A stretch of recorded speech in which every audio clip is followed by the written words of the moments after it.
That was No Evidence of the Future by Vegetable.Machine.Animal, and I'm currently here on a train in Taiwan, believe it or not.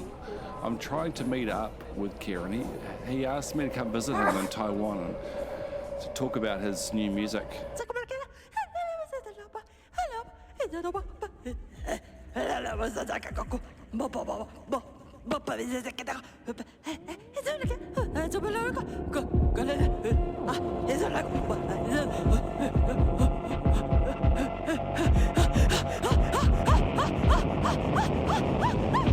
So basically what I understand, he's doing this kind of interspecies improvisational thing, exploring, through hybrid sonic language, using biosignals and modular synthesis and live drums, all led by plants and fungi, apparently.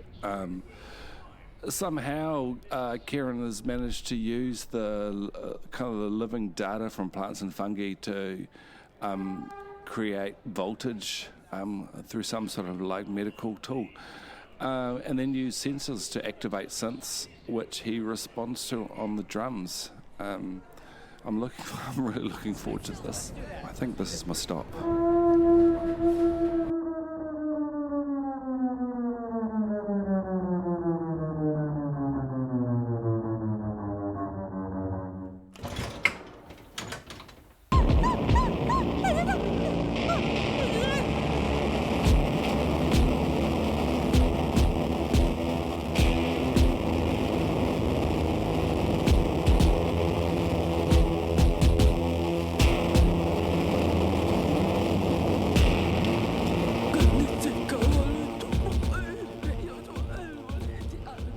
Okay, this is the right cafe.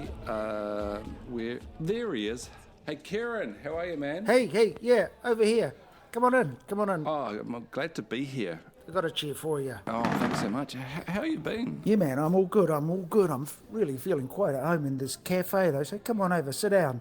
How was your flight? Was it easy getting here? Yeah, the flight was cool. It was good. Hey, what the hell are you doing in Taiwan? Why are we in Taiwan? Well, there isn't any really sort of deep meaning. It's just a place we hadn't been before, sort of. We were looking around for something to do. Chrissy found this place in Tainan, which is in the south of Taiwan. A nice wee residency called Tingshuo Hearsay, run by a couple of sort of sound artists. And we just thought we would come and explore somewhere that we've never been and meet people we've never met and taste things we've never tried and make some music along the way, yeah. Look, I've been listening to a couple of your albums recently that you've just made, and man, those plants and fungi are real divas, eh? I can feel the tension in the music. Tell me, is it true that the plants are in charge and the machine and human follows? That's a really interesting question, but I don't I don't think that they do know that they're in charge. In fact, I don't think there's anyone in charge. I think probably a way to think about it is like they're the light bulb and we're the moth that's attracted to whatever it is that they're emanating. So no one's in charge, no one knows where it's going, or no thing knows where it's going, and we just take it from there. Hey, can you tell me, like, what plants or fungi make the best music? Like, is there a particular species that aligns itself with a certain genre? And I'm sure plants in their little plant societies, have their funny little stereotypes. And I was wondering, if there was a stereotype for plants. I would imagine like moss would emanate Bach and gorse heavy metal and palm trees reggae, that sort of thing. What are your thoughts? The long answer is no. What I think is more interesting and somewhat grandiose, some may say, is how do I endeavour on the task of making non-human music or greater than human music. When you think about music, music is a very, very human thing. It's rhythm, time are all sort of human-defined concepts. Structure, tonality, scales. They're all kind of human pattern-making sort of devices, and keep us looking very inwards at our humanness. And I want to think about what happens when humans stop thinking about humans first. And so if I need to make a genre for this music, it's more than human music or non-human music or more something like that, I reckon. It's like when you go out into the bush, like if you can turn your ear to think about listening to the bush in a musical sense, it is a piece of music unfolding always, if you like the sounds of the birds and the sounds of the swishes in the trees and stuff. And so my exploration is, okay, so how do I play the drums to a forest? So as a drummer, how do you follow this? Is there a pattern? Like, do fungus emit in 5/7? Again, the answer is a resounding no. Or at least I don't allow there to be. So when the voltage comes in from the plant or the fungus, and when that voltage goes into the synth and it interacts with the sound-making modules, I choose purposefully to not apply time or quantizing the sounds so they sit within a nice rhythmic pattern or a harmonic pattern. I want the synth to act like Google Translate and just turn the lifiness of this imperceptible thing into something that I can perceive and then respond to. So I don't put a pattern there, like I don't lock in patterns, because, as I said, I'm attempting to make a non-human music, and if I put a pattern in there, then that brings it into the human world rather than me stepping into this non-human music making world. But it's a bit like playing with an improvised jazz group. There are just these things popping up in the sound world, and you respond to it as you see fit in that moment. So, I mean, it might sound kind of easy. I've been playing drums for like 40 years, so there's a little bit of skill in my background that I call upon to be able to do this.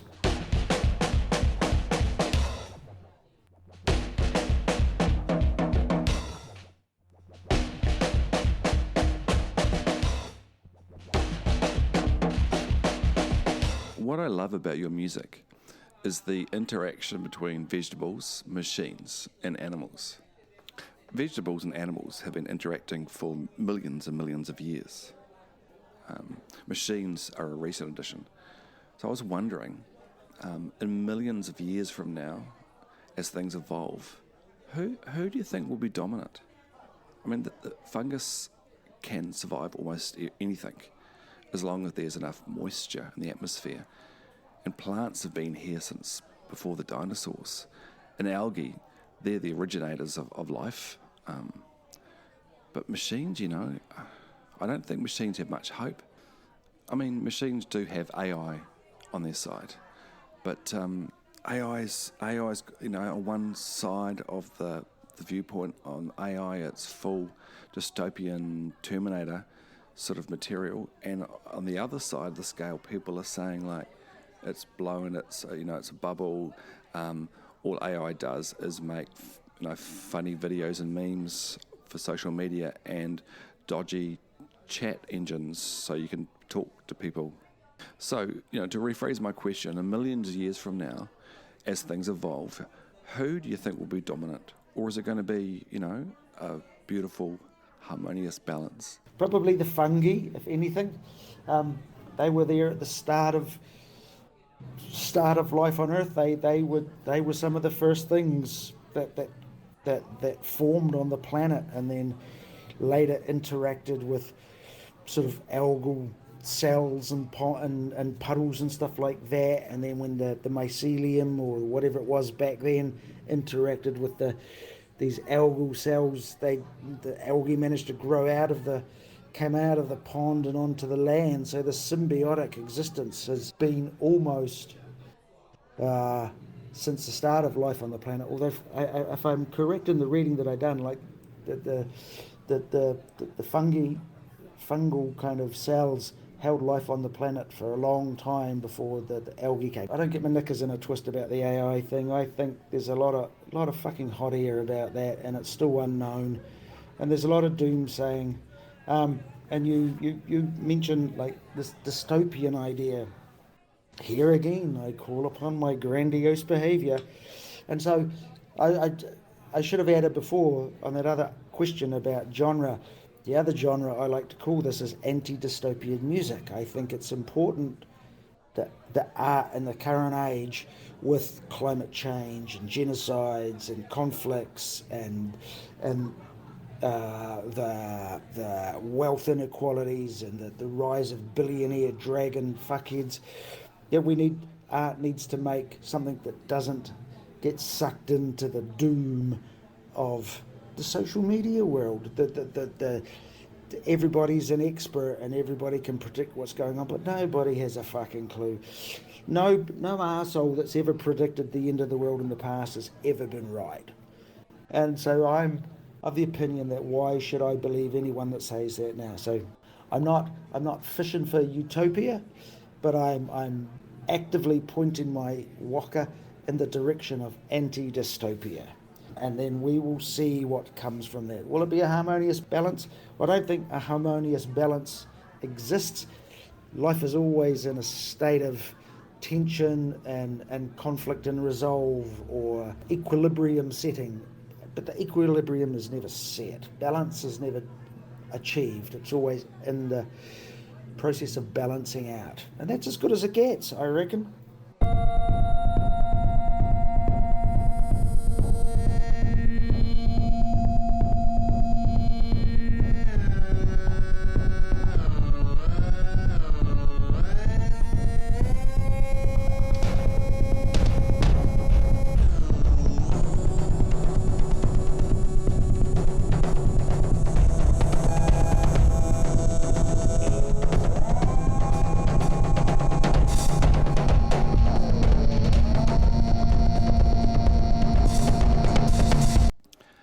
Okay, tell me, why did you do this? I really admire what you're doing, what you've done, but it's extreme, dude. The fact that you've taken time out of your daily life, your job, to pursue an idea that vegetables, machines, and humans can cohabitate musically. What I want to know is, like, how did you become committed to this? When did you go, I know what I want to do, I'm going to go full-time recording music with fungi and plants? Jesus, now that's a question. I mean, why do anything? I don't know. I was curious. I stumbled across an album by this guy, Eric Salvaggio. He put out a tape called Worlding. He's a Canadian, I think. And he was making music between fungi and a modular synth. And I've said before, and it's probably a bit over the top, but I never really had a massive appreciation of electronic music. It didn't really sort of grab me. There are some things like The Residents and stuff that conceptually do, and I really like some of their stuff. But overall, I'm an analog drummer, and electronic drum music just doesn't move me. Anyway, this Salvaggio's tape did, and I was fascinated by how this interaction came around between fungi and synth, and the sound that it made didn't sound like typical beat-driven electronic music. It had a tempo-ness or a rhythmicness or a thing that made sense musically, but wasn't strictly defined as music. It's like it had a unfolding and a tumbling to it, which really intrigued me. Why do I commit my time to this? Because I'm curious. Because it's fun. Because what else would I do? I mean, I'm not the first. There's a whole lot of other people. Like, there's a moment kind of happening over the last decade, I suppose, partly as technology gets cheaper and easier, where people are exploring this kind of stuff. But I think with the band, Vegetable.Machine.Animal, I'm quite interested in, like, how do I make it a band, and how do I take a plant to the pub, and how do I have an audience in a pub look at a band on stage where a plant is a band member, and what's coming out kind of still feels like entertainment and is engaging. That really fascinates me too.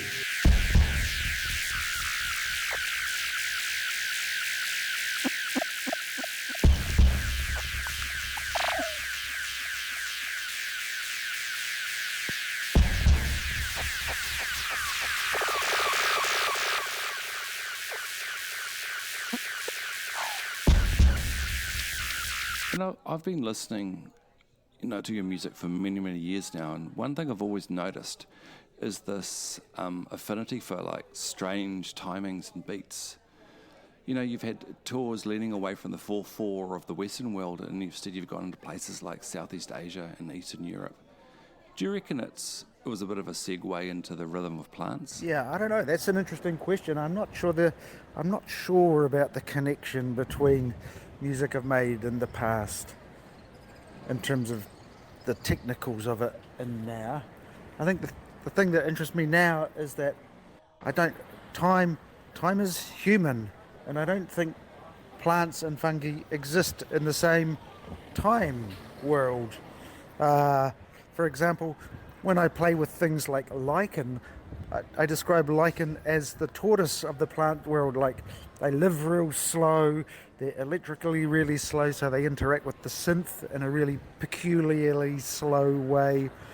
It's like they're going nowhere fast, doing nothing quickly, and in a hurry for not much at all. So it's almost like I'm not trying to find what they do that works in human time.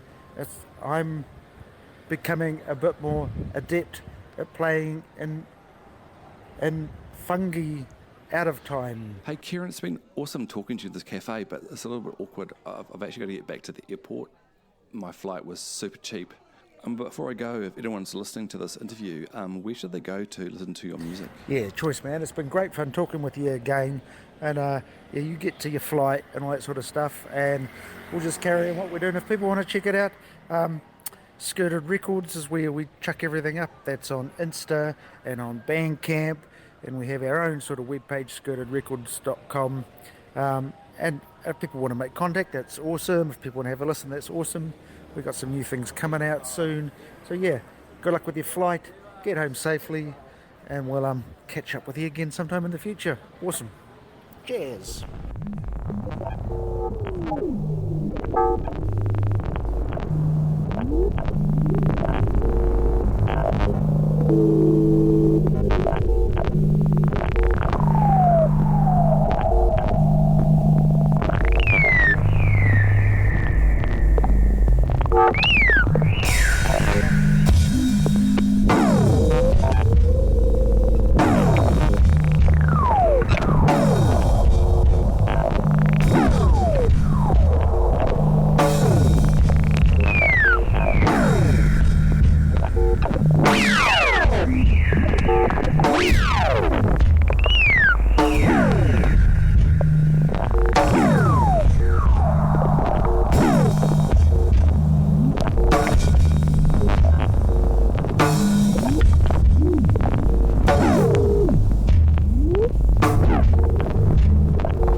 cold. I'm here in Dolby City.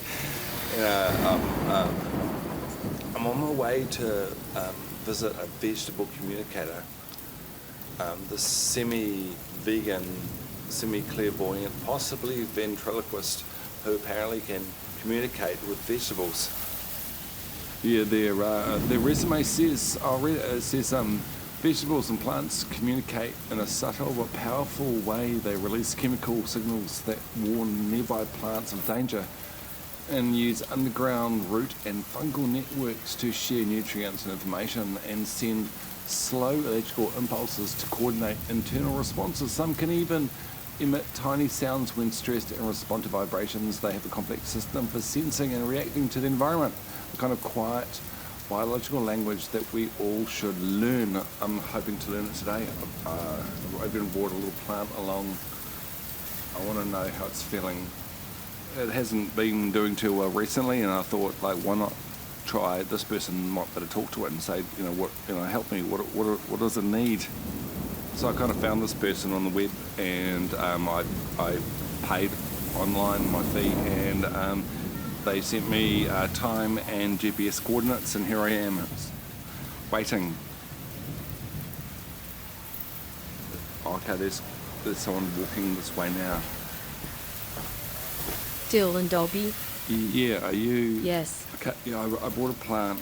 She's real sick. Let me have a look. Okay, here she is. I've had her for a couple of years now. Yeah, she does not look well. Okay, so do you think you can help? I can try. Oh, before we start, tell me, is it interesting being able to talk to plants? Not really. Oh, come on, surely, like, plants must have another insight on, like, life in the universe and who we are and what we're doing, like. And, some trees have been around for thousands of years. There must be some wisdom in the plants. Plants don't talk much. They are introverts. Okay, so I've paid you all this money, you're going to tell me my plant's not going to talk because it's an introvert, is that right? Look, plants don't have much to say. You want to know what it's like, reading the mind of a plant. Honestly, it's not mind reading, not really. It's more like eavesdropping on energy. I hook up these electrodes, little sensors that pick up electrical signals the plant naturally gives off, and suddenly, it's as if I'm tapping into a conversation that's been happening forever, just at a frequency too quiet for us to notice. See, plants don't have brains, but they do respond to light, to sound, to touch, even to changes in mood or vibration around them. When I connect the sensors, those tiny voltage shifts get translated into patterns I can see, sometimes even hear if I run them through a synth. And that's when it starts to feel almost personal. I'll think something like hello, or thank you for growing here, and sometimes the signal flickers. It's not proof, not in the scientific sense, but it feels like a response, like a nod, like it's saying, I'm aware of you too. It's not about control or command. It's about translation. The plant's signals are its language, slow, electric, full of patience. I'm just trying to learn the grammar of green life, to hear what a leaf feels when light touches it, or what roots whisper when it rains. So no, I can't read a plant's mind, but I can listen to its energy. And sometimes, when the data hums just right, it feels like the plant is listening back. Okay, so like, what does she say? Hang on. I will plug her up to the speaker. Sun, sun, sun, sun, sun, sun, sun, sun, sun, sun, sun, sun, sun, sun, sun, sun,